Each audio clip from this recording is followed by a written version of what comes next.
Ambassador had served the Dominion for 40 years. She had visited 100 worlds, signed treaties with species that breathed methane and others that lived in pools of liquid metal. She thought she had seen everything the galaxy could offer. She was wrong. It started with a broken antenna. Her diplomatic vessel, the Serenity's Path, had been traveling through a quiet sector when a piece of space debris struck the communications array.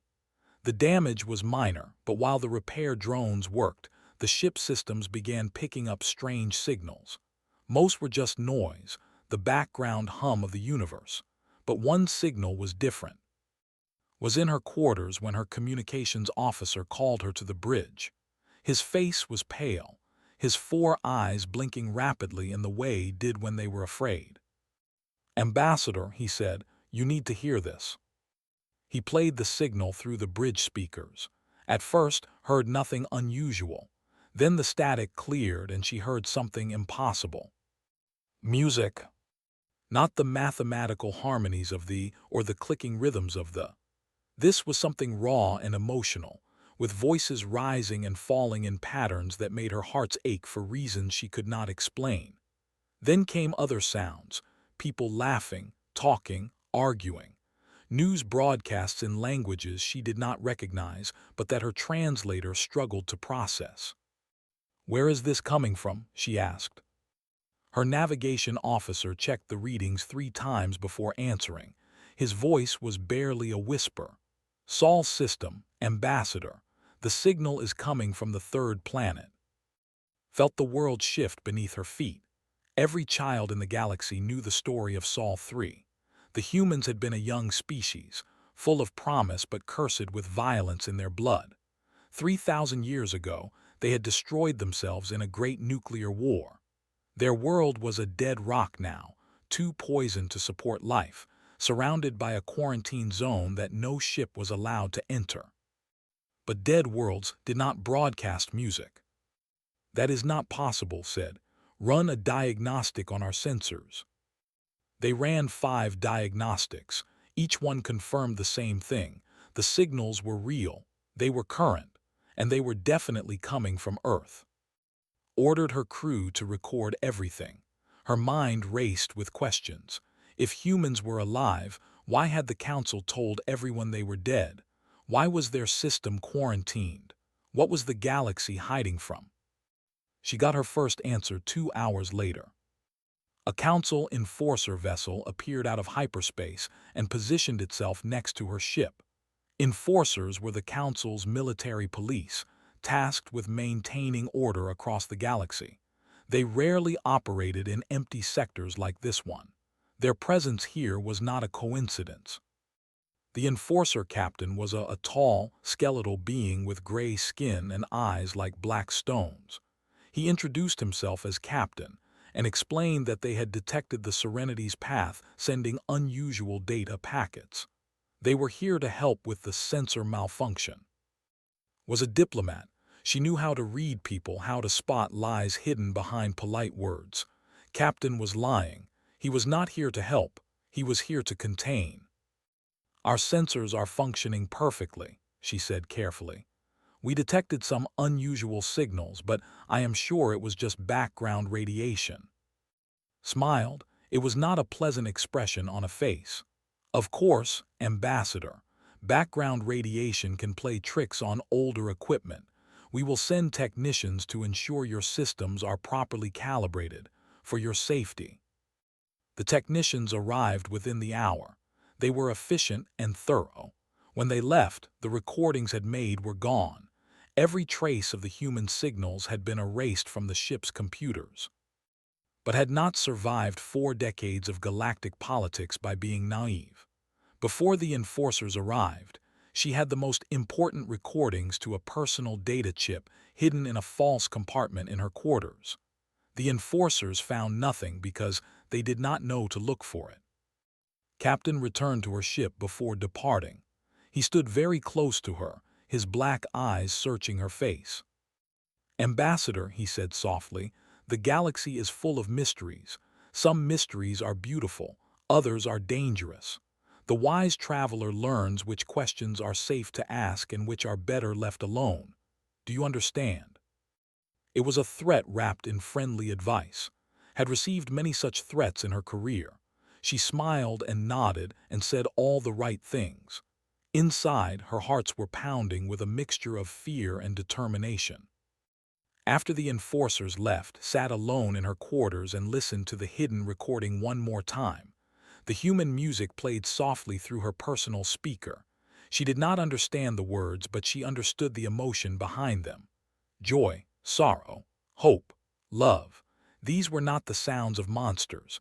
These were the sounds of people living their lives. The council had lied. The question was why. Began making quiet inquiries through secure channels.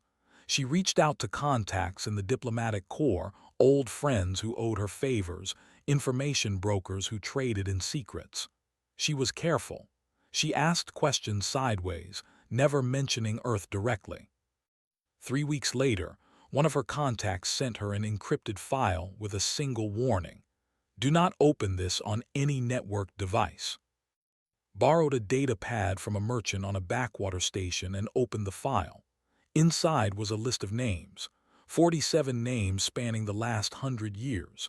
Each name was followed by a date and a cause of death: shuttle malfunction, medical emergency, pirate attack, accidental exposure to toxic atmosphere. She did not recognize most of the names, but she recognized the pattern. These were all people who had died suddenly after asking questions they should not have asked, and at the bottom of the list, added recently, was a new name. Her name. Stared at the screen for a long moment. She thought about her family back home, her career, all the years of service she had given to the Dominion. She thought about walking away, forgetting what she had heard, and living out her remaining years in comfortable ignorance. Then she thought about the music, those voices singing songs on a world that was supposed to be dead. Billions of people, erased from history, trapped behind a wall of lies. She deleted the file and destroyed the data pad, but she kept the recording of the human signal, and she began to plan. The Council had kept this secret for 3,000 years. They had killed to protect it.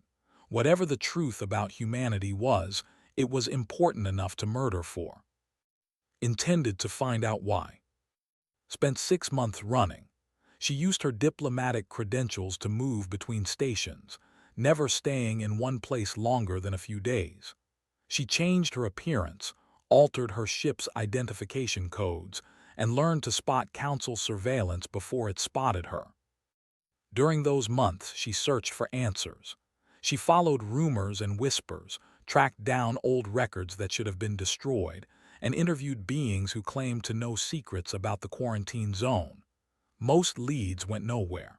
But slowly, piece by piece, she assembled fragments of a larger picture. The picture was terrifying. Her search finally led her to a dying world called Seven, a planet covered in endless gray deserts where they sent their elderly to live out their final days. Among the dying was an ancient archivist named who had spent 60 years maintaining the Council's historical records. Was over 300 years old. His scales had faded from bright gold to dull brown, and his eyes were clouded with age. He lived in a small dwelling at the edge of a settlement, alone except for medical drones that kept his failing body functioning. When arrived at his door, he did not seem surprised. He simply looked at her with those cloudy eyes and said, "You found the signal, did you not? You heard them." She nodded, made a sound that might have been a laugh or a cough. "Sit down, Ambassador. I have been waiting 60 years to tell someone the truth. I suppose I should do it before my heart stopped beating." He offered her bitter tea, and they sat together in his dusty living room while the desert wind howled outside. Then he began to speak. 3,000 years ago, said, the Council discovered a small planet on the edge of the galaxy. The natives called it Earth.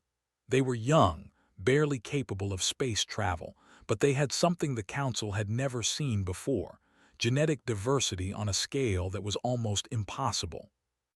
He explained that most species in the galaxy evolved along predictable lines. Their DNA was stable, changing slowly over millions of years. But humans were different. Their genetic code was wild, chaotic, constantly shifting. They could adapt to almost any environment within a few generations. They could survive diseases that would kill other species. They could eat foods that would poison anyone else. The Council saw this as both an opportunity and a threat. The Council had a program, continued. They called it integration. When they discovered a new species, they would modify their genetics to make them more manageable, more peaceful, more obedient. It had worked on dozens of worlds. The Council believed it would work on Earth as well. Felt cold, they tried to change humans to control them. They tried, said, they failed. He told her about the invasion. The Council sent a fleet to Earth with the best genetic engineers in the galaxy. They planned to introduce their modifications quietly, through the water supply, through the air, through the food.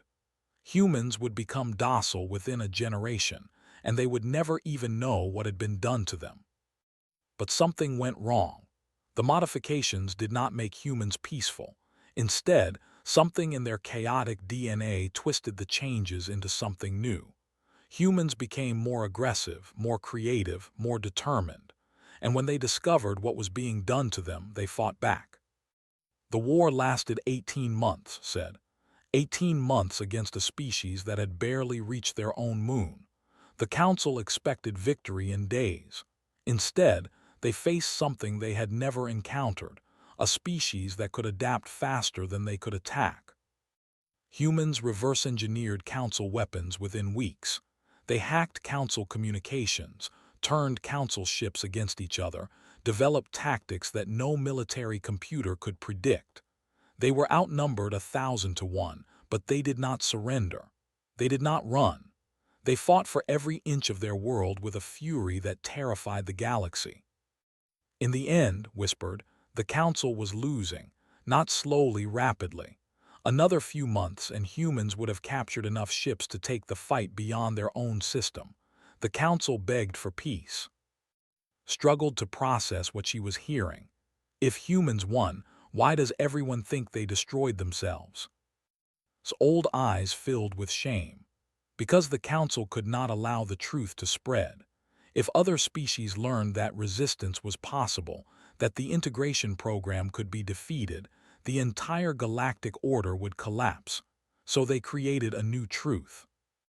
They quarantined the Sol system, surrounding it with automated defense platforms and warning beacons. They erased Earth from navigation charts and destroyed every record of the war. Then they spread a story, a cautionary tale about a violent species that had annihilated itself with nuclear weapons. The lie was repeated so many times that it became history, said. After a few generations, no one remembered the truth. No one except the Council's inner circle and a few archivists like me. Stood and walked to the window. Outside, the gray desert stretched to the horizon. Why did you keep this secret? Why did you not tell anyone? Fear, admitted, and guilt. I told myself that some secrets are better buried, that the galaxy was more peaceful believing humans were dead. But the truth does not stay buried forever, Ambassador. The humans have been watching us all this time, and they have been growing stronger. He told her that the quarantine was not just meant to hide the truth from the galaxy. It was meant to contain humanity, to keep them trapped in their system until the Council could find a way to destroy them permanently. But humans had spent 3,000 years advancing. They had cracked the secrets of the universe while the rest of the galaxy stagnated. The Council has been capturing human ships for centuries, said, studying them. Each generation of vessel is more advanced than the last. The latest ships use technology our scientists cannot even understand. The Council is terrified. They know the quarantine cannot hold much longer. Turned back to face him. What happens when it breaks? Was silent for a long moment. When he spoke, his voice was barely audible. Humanity will learn the truth. They will discover that the entire galaxy has been complicit in their imprisonment for 3,000 years. Every species, every world, built on a foundation of lies about them. And then, I do not know, said, but I know the Council fears it more than anything else in the universe.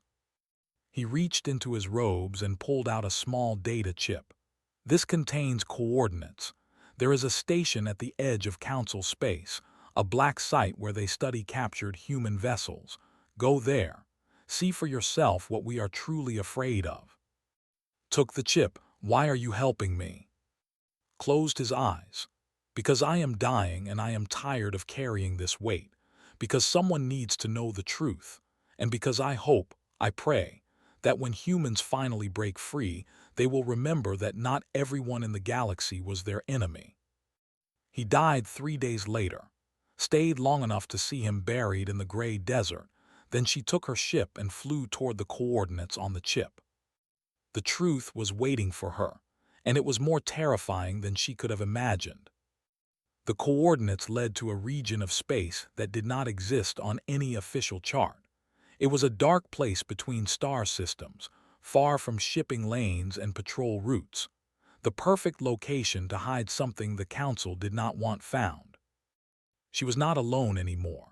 During her months of running, she had found others like herself, people from different species who had stumbled onto pieces of the truth and been marked for death.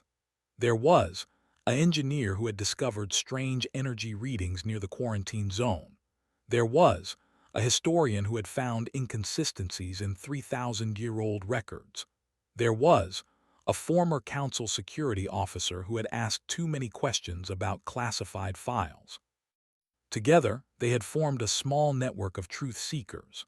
Now they approached the Black Station in a stolen cargo ship, hoping their forged identification codes would hold long enough to get them inside. The station was massive. It hung in the darkness like a metal moon, bristling with sensor arrays and weapon platforms. Counted at least 200 ships docked at various ports. Most were Council military vessels, but some were different, sleek and strange, built with designs that seemed to flow like water frozen in motion. Human ships. Getting inside was easier than expected. The station's security focused on keeping people from leaving, not from entering. Within an hour, the team had docked, changed into stolen maintenance uniforms, and begun exploring the facility. What they found made its blood run cold. The station's main hangar contained row after row of captured human vessels, arranged in chronological order like exhibits in a museum. The oldest ships were small and simple, barely more than metal boxes with engines attached. They had been captured 3,000 years ago, during the first attempts by humans to explore beyond their quarantine. But as walked deeper into the hangar, the ships changed. They grew larger, more sophisticated, more alien. The vessels from 500 years ago were sleek fighters that made Council ships look clumsy. The ships from 200 years ago seemed to bend light around them, their hulls shimmering with colors that hurt to look at directly.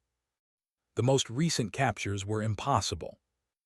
One ship appeared to exist in multiple places at once, its image flickering between locations like a broken hologram.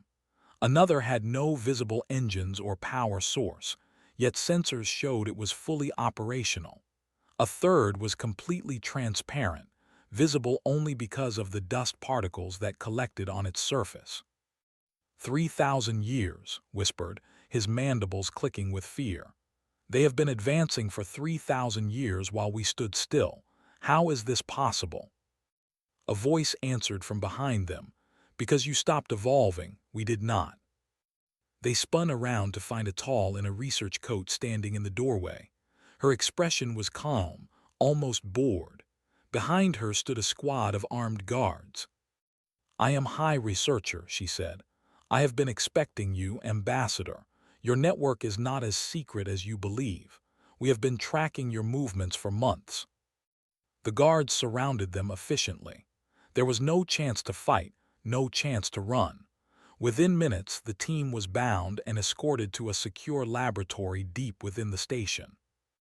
walked beside, speaking as if they were colleagues discussing an academic paper. You want to understand why we lied about humanity? I will tell you. I have spent my entire career studying these creatures, and I believe you deserve to know what you are dying for. She led them to a massive display screen that showed human DNA compared to other species. The differences were immediately obvious. Where other genetic codes were orderly and predictable, human DNA was a churning storm of possibilities. The integration modifications we introduced 3,000 years ago did not fail, explained. They partially succeeded, but instead of making humans docile, they accelerated their adaptive capabilities. We accidentally created the most rapidly evolving species in galactic history. She showed them the data. Each generation of humans was measurably smarter than the last. Their reaction times were faster. Their immune systems were stronger.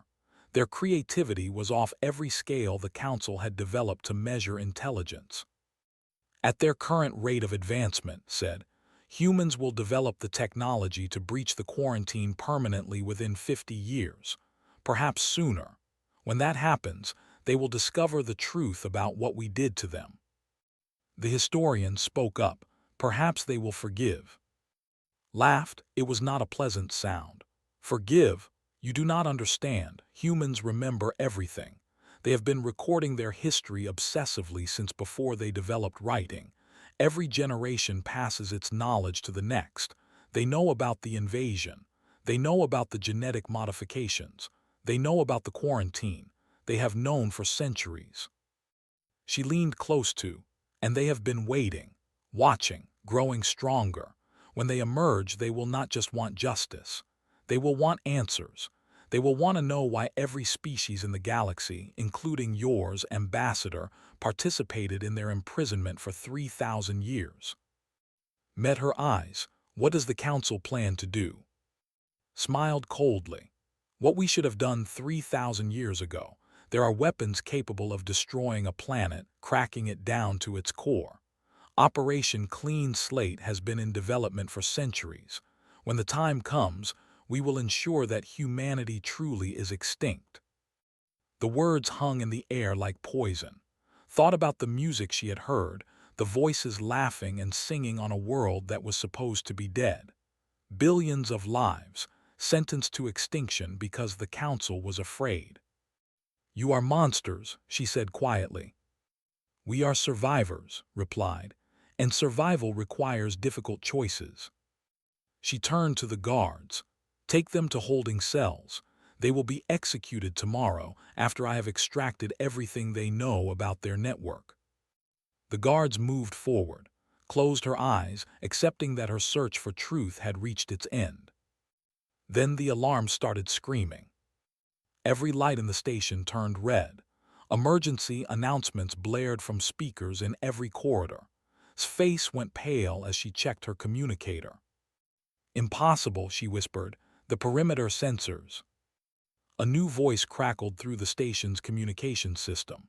It was calm, professional, and spoke perfect galactic, standard with an accent that no translator could identify. Attention, Council Research Station Omega-7. This is Commander Sarah of the Earth Defense Force Vessel Persistence.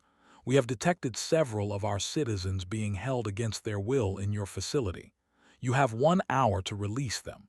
This is not a negotiation. Opened her eyes. Through the laboratory window, she could see a small ship approaching the station. It was one of the impossible vessels, the kind that seemed to exist in multiple places at once. Stared at the approaching ship with naked terror in her eyes.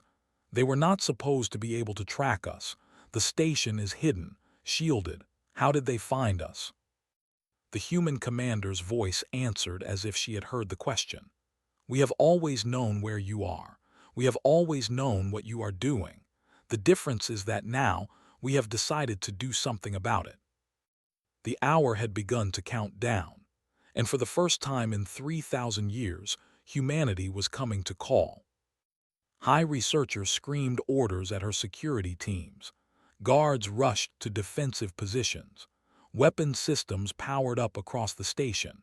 Every protocol designed to repel an attack was activated within minutes. None of it mattered. The human ship did not attack. It simply drifted closer to the station, ignoring the targeting locks and warning shots fired across its bow. The weapons that did manage to track it passed through empty space where the vessel had been a moment before. It moved like a ghost, present and absent at the same time. Then Commander Sarah boarded the station. No one saw how she got inside. There was no shuttle, no boarding pod, no breach in the hull. One moment the corridors were empty except for panicked guards. The next moment, a human woman was walking calmly through the facility as if she belonged there. Watched the security feeds from her holding cell. Was not what she had expected. The woman was of average height, with dark hair pulled back in a simple style and eyes that seemed to notice everything. She wore a plain gray uniform with no visible weapons. She looked like a bureaucrat, not a soldier. But the guards who tried to stop her might as well have been fighting smoke. Their weapons refused to fire. Their restraints passed through her body without touching her. When they tried to physically block her path, they found themselves gently pushed aside by a force they could not see. Never raised her voice, never made a threatening gesture. She simply walked forward, and everything in her path moved out of the way. She reached command center in less than 20 minutes. The high researcher was waiting with a squad of elite guards, all armed with the most advanced weapons the council possessed.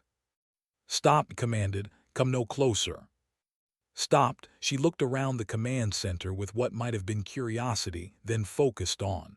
"High researcher, I am here for the prisoners. I am also here to talk."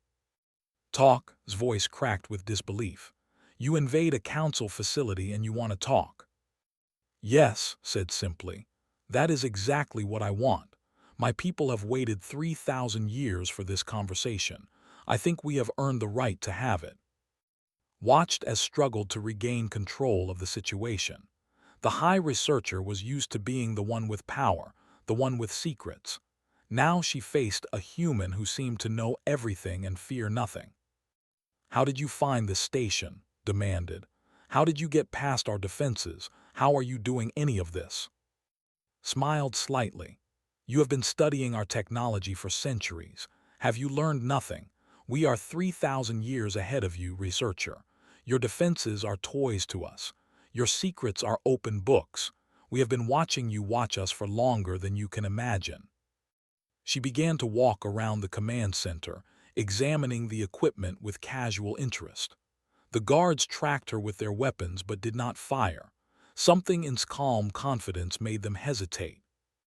"Let me tell you what you do not understand," continued.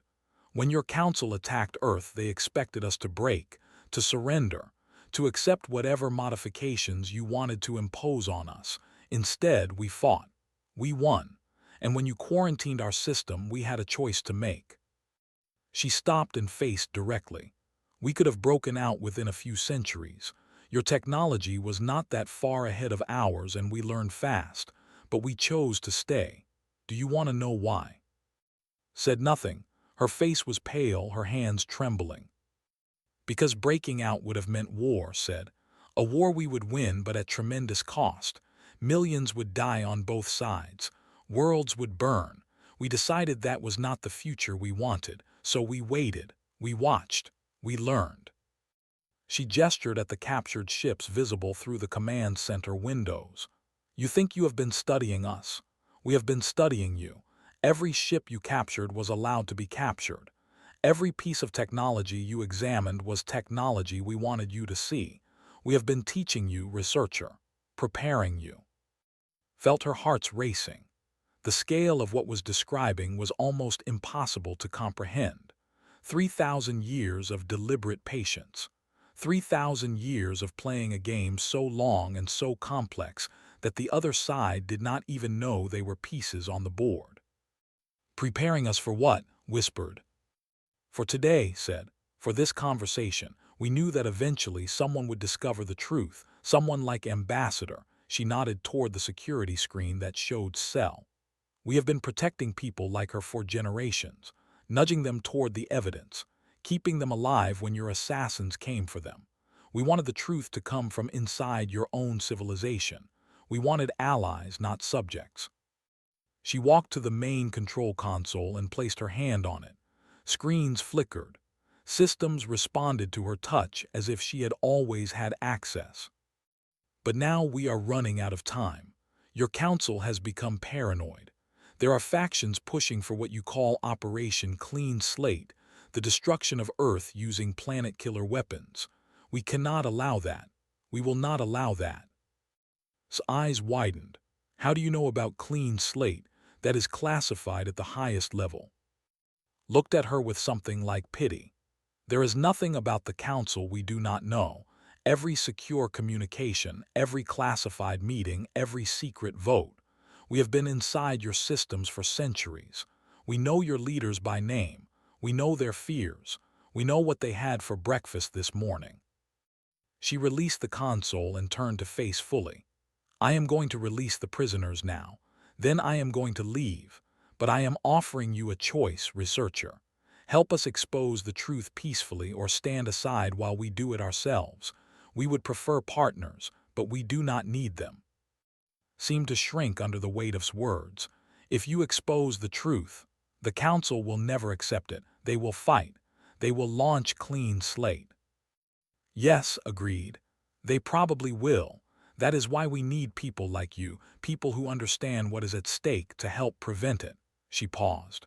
Or you can stay loyal to a system built on lies and watch it burn. The choice is yours.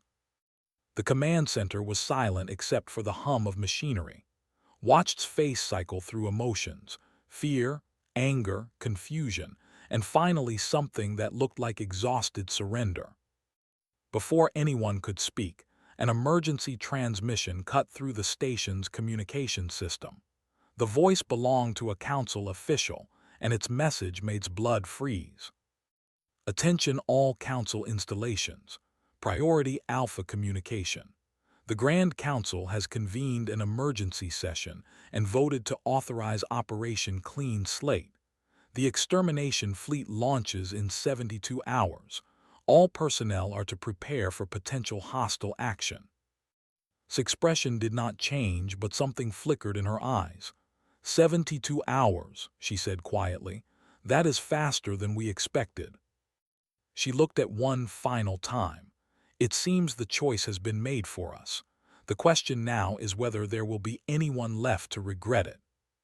Then she turned and walked toward the holding cells, leaving and her guard standing in stunned silence. The countdown to humanity's emergence had begun, and the galaxy would never be the same. 72 hours was not much time to change the galaxy, but her allies were going to try. Commander released them from their cells and brought them aboard the Persistence. The ship was larger on the inside than it appeared from outside, another impossibility that the humans treated as ordinary. Within hours, they were racing toward the center of galactic civilization while explained the plan. We cannot stop the extermination fleet with force, she said. We have the technology, but using it would prove everything the Council has said about humanity being violent monsters. Instead, we need to show the galaxy the truth and let them make their own choice. The plan was simple in concept but incredibly difficult in execution. This network of truth seekers had spread across dozens of worlds over the past months. Each one had access to local communication systems, news networks, government broadcasts, emergency channels. At a coordinated moment, they would hijack every major transmission in the galaxy and broadcast the evidence of the Council's lies.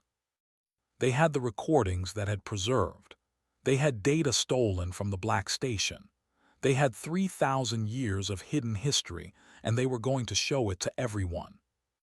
The next 48 hours were chaos, coordinated with her network whilst people provided technical support. Human technology made the impossible easy. Encryptions that should have taken years to break fell in seconds. Security systems designed by the best minds in the galaxy were bypassed like they did not exist. Meanwhile, the extermination fleet assembled at the edge of Council space. 2,000 warships, including 12 planet killers capable of cracking a world to its core. Admiral, a fanatical believer in humanity's threat, commanded the armada. He had spent his entire career preparing for this moment. With 6 hours remaining, the broadcast began. Every screen on every world in the galaxy suddenly showed the same thing. First came the historical records, footage of the original invasion, recovered from archives that were supposed to have been destroyed. Viewers watched as Council ships attacked a peaceful blue world, as humans fought desperately to defend their homes, as the invaders were pushed back by a species that refused to surrender. Then came the recordings of Council meetings, leaders from 100 species calmly discussing how to cover up their defeat, votes to quarantine humanity forever, plans to eventually destroy Earth completely, 3,000 years of lies exposed in minutes. Finally came live footage from the Black Station, the captured ships, the research into human advancement, the terror in the scientists' eyes as they described how quickly humanity was evolving. The galaxy watched in shocked silence. Reactions varied wildly. Some species refused to believe what they were seeing, calling it human propaganda. Others demanded immediate investigations. On a dozen worlds, protests erupted against Council leadership. Military commanders argued with their superiors about whether to continue following orders. Admiral did not hesitate. He ordered his fleet to advance. The Armada entered the Sol system with weapons hot and shields raised, believed that destroying Earth would end the crisis. Without the humans, the truth would eventually fade and order would return. He was willing to commit genocide to preserve the galaxy he knew. But as his fleet approached Earth, something unexpected happened. Ships began appearing between the Armada and the Blue Planet. Not human ships, civilian vessels from 100 different species. Merchant freighters, passenger liners, private yachts. Thousands of them, piloted by ordinary people who had watched the broadcast and made a choice. They positioned themselves in the path of the extermination fleet. They were not armed. They could not fight. But they could block the way, forcing to either stop or murder civilians from his own civilization. "Clear the path," ordered. "All vessels will move or be destroyed." The civilian ships did not move. More arrived every minute. Some were crewed by truth seekers who had been part of S network. Others were complete strangers who had simply decided they could not stand by while an entire species was murdered. A young pilot broadcast a message that spread across the galaxy. "They lied to us for 3,000 years. I will not let them kill in my name." Prepared to open fire anyway. He had come too far to turn back. His finger hovered over the command that would begin the massacre. Then the quarantine boundary opened. For 3,000 years, the barrier had held. Now it dissolved like morning mist, and humanity's fleet emerged into galactic space for the first time in 3. They were beautiful and terrible, ships that seemed to be made of light and shadow, vessels that moved through space like living things, constructs so advanced that Council sensors could barely register them. There were thousands of them, more firepower than the galaxy had ever seen assembled in one place. The fleet did not attack, it simply waited. His voice broadcast across every frequency. "Admiral, your weapons cannot harm us. Your defenses cannot stop us. We could end your fleet in minutes and every being in the galaxy knows it. But we are not going to attack. We are giving you a choice that we were never given." She paused. "Go home. Let this be the beginning of something new. Or stay and learn what 3,000 years of evolution really means. The decision is yours." The standoff lasted for hours. Raged and threatened, ordered his ships to advance, demanded that his crews follow orders. But one by one, his captains began standing down. They looked at the impossible human fleet, at the civilian blockade, at the evidence still playing on every screen in the galaxy, and they made their own choices. Was arrested by his own officers. the extermination fleet, and for the first time in 3,000 years, human and alien ships floated peacefully in the same space. 1 year later stood on Earth. She had been appointed as the first ambassador to humanity, a role she had never imagined and still could not quite believe. The past year had been chaos as the galaxy struggled to rebuild itself on a foundation of truth. The council had dissolved. New alliances were forming. Old species were learning to see humans not as monsters but as neighbors. There was still fear, still suspicion. Trust broken over 3 would take generations to repair, but it was a beginning. Walked through a human city, marveling at the energy and creativity that surrounded her. Children played in parks while their parents watched. Artists created works of impossible beauty. Scientists discussed theories that made her head spin. This was the species the galaxy had tried to destroy, not monsters but dreamers. She found Commander at a small cafe overlooking the ocean. They had become friends over the past year, united by their shared role in changing history. "I have been wondering something," said as she sat down. "Your people knew the truth for 2,000 years. You had the power to break free centuries ago. Why did you wait so long?" Was quiet for a moment, watching the waves. "Because the galaxy taught us we were monsters," she finally said. Every story, every record, every history book described humanity as violent and self-destructive. We wanted to prove that we could be something better. We wanted to show that patience and understanding were worth more than revenge. She smiled. We just needed the right moment and the right friends. Thought about the year she had spent running, searching for truth, facing death. She thought about the network of truth seekers who had risked everything because they believed lies were wrong. She thought about the civilian ships that had blocked an armada, ordinary people choosing courage over fear. "Perhaps we taught each other," she said. Nodded, "Perhaps we did." They sat together in comfortable silence, watching the sun set over an ocean that had existed for billions of years. Behind them, the city hummed with life, human and alien together, building a future that neither could have imagined alone. 3,000 years of lies had finally unraveled, and in their place, something new was growing, something that looked very much like hope. Below them on the beach, a human child was teaching an alien visitor how to build a. Their laughter drifted up on the evening breeze, a small sound, but one that carried the weight of a galaxy finally learning to trust again. It was, thought, the most beautiful thing she had ever heard.